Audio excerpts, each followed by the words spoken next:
ಶ್ರೀ ವಿದುರೌವಾಚ ಸ್ವಯಂಭುವಸ್ಯ ಚ ಮನೋರ್ವಂಶಃ ಪರಮಸಮ್ಮತಃ ಕಥ್ಯತಾಂ ಭಗವಾನ್ ಯತ್ರ ಮೈಥುನೇ ನೈದಿರೇ ಪ್ರಜಾಃ ಪ್ರಿಯವ್ರತ ಉತ್ಥಾನಪಾದೌ ಸುತೌ ಸ್ವಯಂಭುವಸ್ಯ ವೈ ಯಥಾ ಧರ್ಮಂ ಜುಗುಪತುಃ ಸಪ್ತದ್ವೀಪವತೀಂ ಮಹೀಂ. ಶ್ರೀ ವಿದುರರು ಮೈತ್ರೇಯ ಮಹಾಮುನಿಗಳನ್ನು ಪ್ರಶ್ನೆ ಮಾಡ್ತಾ ಇದ್ದಾರೆ. ಸ್ವಯಂಭುವಿನ ವಂಶದಲ್ಲಿ ಅನೇಕ ಜನ ಮಹಾನುಭಾವರು ಅವತಾರ ಮಾಡ್ತಾ ಇದ್ದಾರೆ.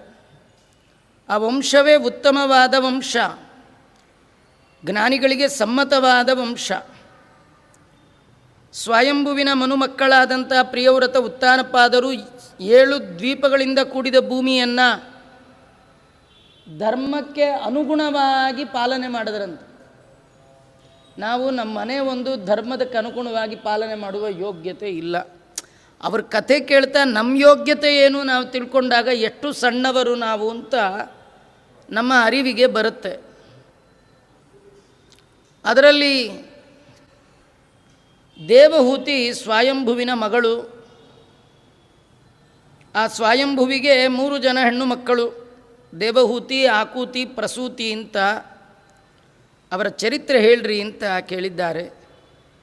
ಆ ಸಂದರ್ಭದಲ್ಲಿ ಮೈತ್ರೇಯರು ಮೊದಲಿಗೆ ದೇವಹೂತಿ ಕರ್ದಮ ಪ್ರಜಾಪತಿಗಳ ದಾಂಪತ್ಯ, ಅವರು ಮಾಡಿದಂತಹ ತಪಸ್ಸು, ಅವರ ವಂಶದಲ್ಲಿ ಭಗವಂತನ ಅವತಾರ, ಅವರ ಹೆಣ್ಣು ಮಕ್ಕಳ ಚರಿತ್ರೆ, ಇದನ್ನೆಲ್ಲ ವರ್ಣನೆ ಮಾಡ್ತಾ ಇದ್ದಾರೆ. ಮೊದಲಿಗೆ ತಂದೆಗಳಾದ ಬ್ರಹ್ಮದೇವರು ಕರ್ದಮ ಪ್ರಜಾಪತಿಗಳಿಗೆ ಆಜ್ಞೆ ಮಾಡಿದ್ದಾರೆ, ನೀವು ಕೂಡ ಸತ್ ಸಂತಾನವನ್ನು ಪಡೆಯಿರಿ, ಅದರ ಸಲುವಾಗಿ ತಪಸ್ಸನ್ನು ಮಾಡಿರಿ ಅಂತ. ಅವರು ಸರಸ್ವತ್ಯಾಂ ತಪಸ್ತೇಪೆ ಸಹಸ್ರಾಣಾಂ ಸಮಾದಶ. ಕರ್ದಮ ಪ್ರಜಾಪತಿಗಳು ಸರಸ್ವತಿ ನದಿ ತೀರದಲ್ಲಿ ತಪಸ್ಸು ಮಾಡಿದ್ರಂತೆ. 10,000 ವರ್ಷ ಮಾಡಿದ್ರಂತೆ. ನಮಗೆ 10 ನಿಮಿಷ ಕಣ್ಮುಚ್ಕೊಂಡು ಕೂತ್ಕೊಳ್ಳೋ ಯೋಗ್ಯತೆ ಇಲ್ಲ ಏಕಾಗ್ರ ಬುದ್ಧಿಯಿಂದ. 10,000 ವರ್ಷ ಅವರು ಮಾಡಿದ ತಪಸ್ಸಿಗೆ ಭಗವಂತ ಪ್ರತ್ಯಕ್ಷನಾಗಿದ್ದಾನೆ. ದರ್ಶಯಾಮಾಸ ತಂ ಕ್ಷತ್ತಾಃ ಶಾಬ್ದಂ ಬ್ರಹ್ಮ ದದತ್ವಪುಃ. ಬ್ರಹ್ಮದೇವರ ಮಕ್ಕಳು ಕರ್ದಮ ಪ್ರಜಾಪತಿಗಳು ಸಾಮಾನ್ಯರಲ್ಲ, ಅರ್ಥಾತ್ ಭಗವಂತನಿಗೆ ಮೊಮ್ಮಗ. ತಾತನ್ನು ನೋಡುವ ಸಲುವಾಗಿ 10,000 ವರ್ಷ ತಪಸ್ಸು ಮಾಡಿದ್ದಾನೆ. ಅರ್ಥ ಏನಂದರೆ ದೇವರು ರಿಲೇಷನ್ಶಿಪ್ಗೆ ಬೆಲೆ ಇಲ್ಲ, ಭಕ್ತಿಗೆ ಮಾತ್ರ ಬೆಲೆ. ಇವು ನಮ್ಮ ಚಿಕ್ಕಪ್ಪನ ಮಗ, ದೊಡ್ಡಪ್ಪನ ಮಗ, ತಾತ ಅವೆಲ್ಲ ಪಕ್ಕಕ್ಕಿಡುತ್ತಾರೆ. ಸಂಬಂಧ ನಂಗೂ ನಿಂಗುದು ಭಕ್ತ ಭಗವಂತ ಎರಡೇ ಸಂಬಂಧ, ಮತ್ಯಾವುದಿಲ್ಲ. ಭಗವಂತ ಭಕ್ತಿಗೆ ಮೆಚ್ಚಿ ದರ್ಶನ ಕೊಟ್ಟಿದ್ದಾರೆ. ಆಗ ಕೇಳ್ತಾ ಇದ್ದಾರೆ, ನಿಂಗೇನು ಬೇಕು ವರ, ಎಷ್ಟು ಸುಂದರ ತಪಸ್ಸು ಮಾಡಿದ್ದೀಯಪ್ಪ ಅಂದಾಗ ಕರ್ದಮ ಪ್ರಜಾಪತಿಗಳು ಹೇಳ್ತಾರೆ, ನನಗೇನು ಬೇಕು ಅಂತ ಕೇಳಲಿಕ್ಕೆ ನಾಚಿಕೆ ಆಗ್ತಾ ಇದೆ ಅಂದರು.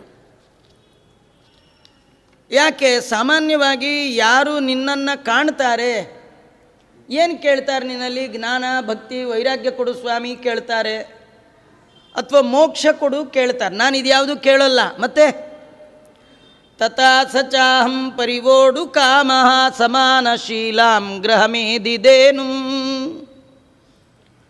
ನಾನು ಮದುವೆ ಆಗಬೇಕು ಅಂತ ಅಂದ್ಕೊಂಡಿದ್ದೇನೆ, ನನ್ನ ಮನಸ್ಸಿಗೆ ಸರಿ ಹೊಂದುವ ಒಂದು ಹೆಣ್ಣು ಬೇಕು ಅಂತ ಕೇಳಿದೆ. ನೋಡಿ, ಅಲ್ರಿ ಹೆಣ್ಣು ಬೇಕಂದರೆ ಮ್ಯಾಟ್ರಿಮೋನಿಯಲ್ಗೆ ಹೋಗಿ ಜಾತಕ ಕೊಟ್ಟಿದ್ರೆ ಆಗಿರ್ತಿರ್ಲಿಲ್ವೇ? ನಾವೆಲ್ಲ ಮಾಡಲ್ವೇ? ಮಾಡಿ ಅನುಭವಿಸಲ್ವೇ? ಬೇಡಿದರೆ ಎನ್ನ ಒಡೆಯನ್ನೇ ಬೇಡಬೇಕು. ಕಥೆ ಏನು ಗೊತ್ತಾ? ಈ ಕಥೆನೇ ಇಷ್ಟು. ನಿಮ್ಮದು ತಪಸ್ಸಿ ಅಂಥದ್ದೋ ಅಂಥ ಹೆಂಡ್ತಿ ಸಿಗ್ತಾಳೆ. ಸಿಕ್ಕ ಹೆಂಡ್ತಿನ ಬೈಯೋ ಆಗಿಲ್ಲ. ನಿಮ್ಮ ತಪಸ್ಸು ಚೆನ್ನಾಗಿಲ್ಲ, ನಿಮಗೆ ನೀವೇ ಬೈಕೊಳ್ಳಿ. ಚೆನ್ನಾಗಿಲ್ಲ ಅಂತ ತಾತ್ಪರ್ಯ ಅಲ್ಲ, ದೇವ್ರಿ ಅಂಥದ್ದು ಕೊಡ್ತಾನೋ. ರಂಗ ನಮಗೆ ರಾಂಗಾಗಿದ್ದನ್ನು ಕೊಡೋಲ್ಲ, ನಮ್ಮ ಯೋಗ್ಯತೆಗೆ ಸರಿಗಿರೋದನ್ನೇ ಕೊಟ್ಟಿರ್ತಾನೆ. ನಾವು ರಂಗನ್ನು ರಾಂಗಾಗಿ ತಿಳ್ಕೊಂಡಿದ್ವಿ. ನಿಮ್ಮದು ನಮ್ಮಲ್ಲಿ ಗಾದೆ, ಕಂತೆಗೆ ತಕ್ಕ ಬೊಂತೆ ಅಂತ. ಇಷ್ಟು ದಪ್ಪ ಕೊತ್ತಂಬರಿ ಸೊಪ್ಪು ತೊಗೊಂಡ್ರೆ ಅದ್ರೊಳಗೆ ಇಷ್ಟು ಹುಲ್ಲು ಬೆರೆಸಿರ್ತಾರೆ, ಇಷ್ಟು ದಪ್ಪ ತೊಗೊಂಡ್ರೆ ಅದ್ರೊಳಗೆ ಇಷ್ಟು ದಪ್ಪ ಹಾಕಿರ್ತಾರೆ ಅಷ್ಟೆ. ಹಾಗಾದ್ರೆ ನಿಮ್ಮ ತಪಸ್ಸಿ ಅಂಥದ್ದು ಅಂಥ ಹೆಂಡತಿ, ಒಳ್ಳೆ ಹೆಂಡತಿ ಬೇಕು ಅಂತ ಆಸೆ ಇದ್ದರೆ ತಪಸ್ಸು ಮಾಡಬೇಕಂತ. ಆಚಾರ್ಯ ಏನು ಈ ಕಾಲಕ್ಕೆ ಏನು ತಪಸ್ಸು ಮಾಡ್ಬೇಕು? ತಪಸ್ಸು ಈಗಿನ ಕಾಲದಕ್ಕೆ ಯಾವುದೂ ಅಲ್ಲ ರೀ. ನಿಮಗೆ ಜನವಾರ ಹಾಕಿದ ಮೇಲೆ ಮದುವೆ ಆಗೋವರೆಗೂ ಒಂದು ಗ್ಯಾಪ್ ಇದೆಯಲ್ಲ, ಆ ಗ್ಯಾಪಲ್ಲಿ ತಪಸ್ಸು ಮಾಡಬೇಕು. ಯಾವುದು ತಪಸ್ಸು? ಸ್ವಾಧ್ಯಾಯ ಪ್ರವಚನ ಏವೇತಿನ ಕೋಮೌದ್ಗಲ್ಯ ತದ್ದಿ ತಪಸ್ತದ್ದಿ ತಪಃ. ವರ್ಣ ಆಶ್ರಮಕ್ಕೆ ವಿಹಿತವಾದ ಭಗವಂತನ ಅರಿವನ್ನು ಜ್ಞಾನವನ್ನು ಸಂಪಾದನೆ ಮಾಡಬೇಕು, ತಪಸ್ಸಿನಂತೆ ಮಾಡಬೇಕು. ಪಾಠ ಪ್ರವಚನದಲ್ಲಿ ತಲ್ಲೀನರಾಗಿರಬೇಕು. ಅಧ್ಯಯನ ಮಾಡುವ ಕಾಲಕ್ಕೆ ನಿಮ್ಮ ಕಣ್ಣು ಆ ಕಡೆ ಈ ಕಡೆ ಹರಿತು ಅಂತಾದರೆ, ಕಾಲೇಜ್ಗೆ ಹೋದಾಗಲೇ ಕೆಲಸಕ್ಕೆ ಹೋದಾಗಲೇ ಹುಡುಗಿನ ನೋಡ್ಕೊಂಡ್ರಿ ಅಂದರೆ ಇಂದಿರಾ ರಮಣ ಗೋವಿಂದ ತಪಸ್ಸು ಹಾಳಾಯಿತು ಅಂತ ಅರ್ಥ. ತಪಸ್ಸು ಮಾಡುವಾಗ ಆ ಕಡೆ ಈ ಕಡೆ ಹೋಗಬಾರ್ದು, ದೇವರನ್ನು ಬೇಡಬೇಕು. ಕೊಡ್ತಾನವನು. ಅರ್ಥೇಶ್ವಭಿಘ್ನ, ಅವನಿಗೆ ಗೊತ್ತು ಧರ್ಮಾರ್ಥ ಕಾಮ ಮೋಕ್ಷಗಳನ್ನು ಯಾರಿಗೆ ಯಾವಾಗ ಹೇಗೆ ಕೊಡಬೇಕು, ಅದು ಭಗವಂತನಿಗೆ ಚೆನ್ನಾಗಿ ಗೊತ್ತಿದೆ, ಕೊಡ್ತಾನೆ. ನೀವು ನಿಮ್ಮ ಕೆಲಸ ಮಾಡ್ತಾಯಿರಿ. ಕರ್ಮಣ್ಯೇವಾಧಿಕಾರ, ಫಲದ ಬಗ್ಗೆ ಯೋಚನೆ ಮಾಡಬೇಡಿ.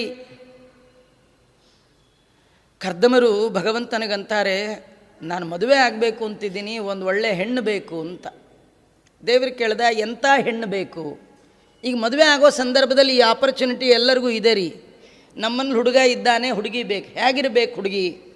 ನಾವು ಅರ್ಥ ಏನಂದರೆ ಕೆಲಸಕ್ಕೆ ಹೋಗ್ಬೇಕಾ ಕೆಲಸಕ್ಕೆ ಹೋಗಬಾರ್ದಾ ಅಂತ. ನೀವು ಏನು ಕೇಳಿದ್ರೂ ಪ್ರಾಬ್ಲಮ್ ರೀ. ಕೆಲಸಕ್ಕೆ ಹೋಗಲಿ ಅಂದರೂ ಪ್ರಾಬ್ಲಮ್, ಬೇಡ ಅಂದರೂ ಪ್ರಾಬ್ಲಮ್. ದೇವರು ಕರ್ದಮರಿಗೆ ಕೇಳಿದ್ರು, ನಿನಗೆ ಎಂಥ ಹೆಣ್ಣು ಬೇಕು?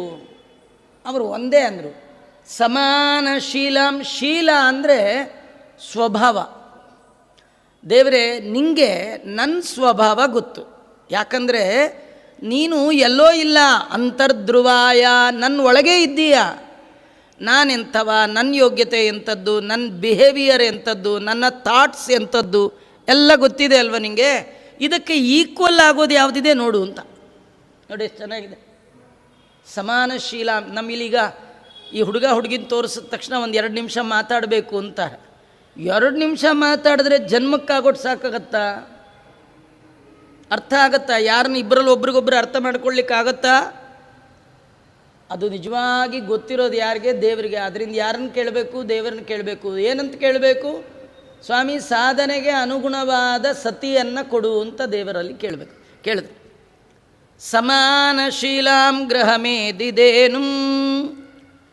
ಗೃಹಸ್ಥಾಶ್ರಮದಲ್ಲಿ ಧರ್ಮ ಅರ್ಥ ಕಾಮ ಅನ್ನುವ 3 ಬಗೆಯ ಫಲವನ್ನು ನೀಡುವಂತಹವಳು ಸಮಾನಶೀಲಳಾದ ಪತ್ನಿ. ಒಳ್ಳೆ ಹೆಂಡತಿ ಇದ್ದರೆ ಧರ್ಮ, ಒಳ್ಳೆ ಹೆಂಡತಿ ಸಿಕ್ಕರೆ ಅರ್ಥ, ಒಳ್ಳೆ ಹೆಂಡತಿ ಸಿಕ್ಕಿದ್ರೆ ಕಾಮ, ಇಲ್ಲ ಅಂದರೆ 3 ಬದಲು 1 ನಾಮ. ಏನಿಲ್ಲ, ಸರಿ ಹೆಂಡತಿ ಸರಿ ಆಗಲಿಲ್ಲ ಅಂತಂದರೆ ನೀವು ನಾನು ದೇವ್ರ ಪೂಜೆ ಮಾಡ್ತೀನಿ, ಮಡಿ ಉಟ್ಕೊಂಡ್ಬರ್ತೀನಿ ಅಂತಂದರೆ ಉಟ್ಕೊಂಬನ್ನಿ, ನಿಮ್ಮನ್ನು ಮುಟ್ಟದೇ ಇದ್ರೆ ಕೇಳಿ ಅಂದ್ರೆ ಏನು ಮಾಡಬೇಕು? ಚಾತುರ್ಮಾಸ್ಯ ಅದು ಹೆಂಗೆ ಮಾಡ್ತೀರಿ ನೋಡೇ ಬಿಡ್ತೀನಿ ಅಂದ್ರೆ ಏನು ಮಾಡ್ತೀರಿ? ಕಾರ್ಗೆ 4 ಚಕ್ರ, 1 ಚಕ್ರ ಪಂಚರ್ ಆದರೂ ಸಾಕು, ಇನ್ನು 3 ಚೆನ್ನಾಗಿದೆ ಆಚಾರ್ಯ ಅಡ್ಜಸ್ಟ್ ಮಾಡ್ಕೊಂಡು ಹೋಗೋಕ್ಕಾಗತ್ತೆ. ಸೈಕಲ್ಗೆ 2 ಚಕ್ರ, 1 ಚಕ್ರ ಪಂಚರ್ ಆದರೂ ಹೋಗೋಕ್ಕಾಗತ್ತೆ. ಸಾಧನಾ ಮಾರ್ಗದಲ್ಲಿ ಸತಿಪತಿ 2 ಚಕ್ರ ಗಾಡಿ, 1 ಪಂಚರ್ ಆದರೂ ಗೋವಿಂದ. ದೇವರು ನಮ್ಮ ಕಡೆಯಿಂದ ಸಾಧನೆ ಮಾಡಬೇಕು ಅಂದರೆ ದೇವರನ್ನು ಕೇಳಬೇಕು, ಸಾಧನೆಗೆ ಅನುಗುಣವಾದ ಸತಿಯನ್ನು ಭಗವಂತ ನೀ ಕೊಡು ಅಂತ. ಅದನ್ನು ಯಾರು ಕೇಳಿದ್ರು ಭಾಗವತ ನಮಗೆ ತೋರಿಸುತ್ತೆ. ಕರ್ದಮರು ಕೇಳಿದ್ರಂತೆ. ಆದ್ದರಿಂದ ನಾನು ಮದುವೆ ಆಗ್ತಾ ಇದ್ದೀನಿ, ನನಗೊಂದು ಹೆಣ್ಣು ಬೇಕು. ಭಗವಂತ ಅಂದ, ನಿನಗೆ ಯಾವ ಕಾಲಕ್ಕೆ ಏನು ಕೊಡಬೇಕು ನಾನು ಫಿಕ್ಸ್ ಮಾಡಿದ್ದೇನೆ, ನೀ ಯೋಚನೆ ಮಾಡಬೇಡ, ನಿನ್ನ ಕೆಲಸ ನೀ ಮಾಡ್ತಾ ಇರು. ದೇವರ ಮಾತಲ್ಲಿ ಭಾರೀ ನಂಬಿಕೆ. ಕರ್ದಮರು ತಮ್ಮ ತಪಸ್ಸನ್ನು ಮುಂದುವರೆಸಿದ್ದಾರೆ. ಹೀಗೆ ಇರುವ ಸಂದರ್ಭದಲ್ಲಿ ಸ್ವಯಂಭು ಮನು ಮಹಾರಾಜ ತನ್ನ ಮಗಳಾಗಿರ್ತಕ್ಕಂಥ ದೇವಹೂತಿಯನ್ನು ವಿಮಾನದಲ್ಲಿ ಕೂಡಿಸಿಕೊಂಡು ಗಗನಗಾಮಿಯಾಗಿ ವರಾನ್ವೇಷಣೆ ಮಾಡ್ತಾ ಹೊರಟಿದ್ದ. ಅಪ್ಪ ಮಗಳು ಆಕಾಶದಲ್ಲಿ ಹೊರಟಿದ್ದಾರೆ. ಕರ್ದಮರ ಆಶ್ರಮದ ಮೇಲೆ ವಿಮಾನ ಹೊರಟಿದೆ. ಆಶ್ರಮದ ಮುಂದೆ ತೇಜೋಮಯರಾದ ಋಷಿಗಳನ್ನು ಕಂಡ ತತ್ಕ್ಷಣ ದೇವಹೂತಿಯ ಅಪ್ಪನಿಗೆ ಹೇಳ್ತಾ ಇದ್ದಾಳೆ, ಇನ್ನು ವಿಮಾನ ಸ್ಟಾಪ್ ಮಾಡಿ, ಎಲ್ಲಿ ಹೋಗೋದು ಬೇಡ, ವರ ಸಿಕ್ಕಾಯಿತು ಅಂದರು. ಜಾತಕ ನೋಡಿಲ್ಲ, ಅಪ್ಪ ಗೊತ್ತಿಲ್ಲ, ಅಮ್ಮ ಗೊತ್ತಿಲ್ಲ, ಏನೂ ಗೊತ್ತಿಲ್ಲ. ನೋಡಿದ ತಕ್ಷಣ ಹೇಳ್ತಾ ಇದ್ದಾರೆ, ನನಗೆ ವರ ಸಿಕ್ತು, ಮತ್ತೆ ಹುಡುಕಾಟ ಬೇಡ. ಅಪ್ಪನಿಗೆ ಆಶ್ಚರ್ಯ, ಯಾರಮ್ಮ ಕೆಳಗೆ ನೋಡಲು ಕಾಣ್ತಾ ಇದ್ದಾರೆ. ಅಪ್ಪ ಹೀಗೆ ಕೆಳಗೆ ನೋಡ್ತಾ ಇದ್ದಾನೆ. ಆಶ್ರಮದ ಮುಂದೆ ವಯೋವೃದ್ಧರಾದ ಮುನಿಗಳು, ಕರ್ದಮ ಪ್ರಜಾಪತಿಗಳು, ತಲೆ ನಡುಗ್ತಾ ಇದೆ, ಕೈಕಾಲ ಅಳ್ಳಾಡಿ ಹೋಗ್ತಾ ಇದೆ. 10,000 ವರ್ಷ ತಪಸ್ಸು ಮಾಡಿದವರು ಇನ್ನು ಹೇಗಿರ್ತಾರ್ರಿ? 2 ಏಕಾದಶಿ ಮಾಡಿದವ್ರ ಮುಖವೇ ನೋಡೋಕ್ಕಾಗಲ್ಲ. 10,000 ವರ್ಷ ತಪಸ್ಸು ಮಾಡಿದವರು. ಯಾಕೋ ಆಚಾರ ಒಂಥರ ಇದ್ದೀರಿ, ಹಾಗೆ ರೀ, ಸಿಕ್ಕಿದ್ದು ತಿನ್ಕೊಂಡಿದ್ರೆ ಚೆನ್ನಾಗಿರ್ತಾರ್ರಿ. ಉಂಡು ಊಟ ಕುಡಿದು ನೀರು ಮಾಡಿದವ್ರು ಹೇಗಿರ್ತಾರೆ? ಹಾಗೇ ಇರೋದವ್ರು, ಇರೋದೇ ಹಾಗೆ.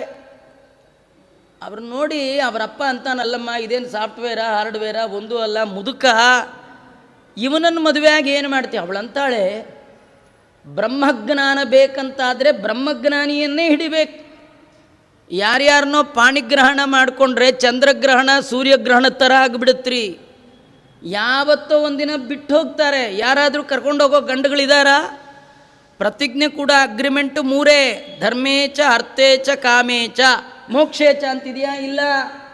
ಎಲ್ಲ ಅವ್ರ ಪಾಡಿಗೆ ಅವರು ಟಿಕೆಟ್ ಸಿಕ್ಕಾಗ ಹೋಗೋರೆ. ನಮ್ಮನ್ನು ಕರ್ಕೊಂಡೋಗೋರು ಯಾರು? ಅವರು ಹೋಗಬೇಕು, ಕೈ ಹಿಡಿದವ್ರನ್ನ ಬಿಡದೆ ಅಲ್ಲಿವರೆಗೂ ಕರ್ಕೊಂಡು ಹೋಗ್ಬೇಕು. ಮಧ್ಯ ಬಿಟ್ಟೋಗೋರು ಕೈ ಹಿಡಿದು ಏನು ಪ್ರಯೋಜನ? ಇವರು ಕೈ ಹಿಡಿದ್ರೆ ಪರಬ್ರಹ್ಮನ ತನಕ ಕರ್ಕೊಂಡು ಹೋಗ್ತಾ ಇದ್ದಾರೆ. ಬ್ರಹ್ಮಜ್ಞಾನಿಗೋಸ್ಕರವಾಗಿ ಸಕಲ ಸಂಪತ್ತನ್ನು ಬದಿಗಿಟ್ಟ ನವತಾರುಣ್ಯ ಚಿಮ್ಮುವ ಯುವತಿಯಾದಂಥ ದೇವಹೂತಿ ತನ್ನ ತಂದೆಗೆ ಹೇಳಿದ್ದಾರೆ, ನಾನು ಮದುವೆ ಆಗೋದಾದರೆ ಇವ್ರನ್ನೇ ಮದುವೆ ಆಗೋದು. ಇದು ನಮ್ಮ ಈಗಿನ ಕಾಲದ ಹೆಣ್ಣು ಮಕ್ಕಳಿಗೆ ದೊಡ್ಡ ಆದರ್ಶ. ಜ್ಞಾನಕ್ಕಾಗಿ, ದೇವರ ದಯಕ್ಕಾಗಿ ನಾವು ಜೀವನದಲ್ಲಿ ಸಂಪಾದನೆ ಮಾಡಬೇಕಾದ್ದು ಧನ ಅಲ್ಲ, ಸಾಧನ. ಸಾಧನ ಮಾಡಿದವರನ್ನು ಸಂಪಾದನೆ ಮಾಡಬೇಕೇ ವಿನ ಧನ ಸಂಪಾದನೆ ಮಾಡಿದರೆ ವಿಜಯದಾಸರು ಬೈತಾರೆ, ಧನ ನಿಲ್ಲದಯ್ಯ, ಧನ ನಿಲ್ಲದಯ್ಯ. ಈಗ ಎಷ್ಟೋ ಜನ ಬ್ಯಾಂಕಲ್ಲಿಟ್ಟು ಇಂದಿರಾರಮಣ ಗೋವಿಂದ ಆಯ್ತಲ್ಲಯ್ಯ, ಧನ ನಿಲ್ಲದಯ್ಯ. ಇಡೀ ಜೀವನದ ತುಂಬ ಕಷ್ಟಪಟ್ಟು ಇಟ್ಟ ದುಡ್ಡದು, ಒಂದೇ ಕ್ಷಣಕ್ಕೆ ಗೋವಿಂದ. ಧನ ನಿಲ್ಲದಯ್ಯ, ಸಾಧನ ನಿಲ್ಲುವುದಯ್ಯ. ನೀವು ಮಾಡಿದ ಸತ್ಕರ್ಮಗಳ ಸಾಧನೆ ಇದೆಯಲ್ಲ, ಅದು ನಿಲ್ಲತ್ತೆ. ಅಂಥವ್ರ ಕೈ ಹಿಡಿಬೇಕು ಅಂತ ದೇವಹೂತಿ ಕರ್ದಮರಿಗೆ ಹೇಳಿದಾಗ, ಯಾವ ಸ್ವಯಂಭೂ ಮನುವಿಗೆ ಹೇಳಿದಾಗ, ಸ್ವಯಂಭೂ ಮನು ಕೆಳಗೆ ಬಂದಿದ್ದಾನೆ, ಕರ್ದಮರಿಗೆ ಸಾಷ್ಟಾಂಗ ನಮಸ್ಕಾರ ಮಾಡಿದ್ದಾನೆ. ಕರ್ದಮರಿಗೆ ಮನು ಮಹಾರಾಜ ಹೇಳ್ತಾ ಇದ್ದಾನೆ, ನನ್ನ ಮಗಳು ದೇವಹೂತಿ ನಿಮ್ಮನ್ನು ಮದುವೆ ಆಗಬೇಕು ಅಂತ ಕೇಳ್ಕೊಳ್ತಾ ಇದ್ದಾಳೆ. ನನ್ನ ಮಗಳ ಕನ್ಯಾ, ಅವಳನ್ನು ನಿಮಗೆ ದಾನ ಮಾಡಿಕೊಡ್ತೇನೆ, ಸ್ವೀಕಾರ ಮಾಡಬೇಕು ಅಂತ.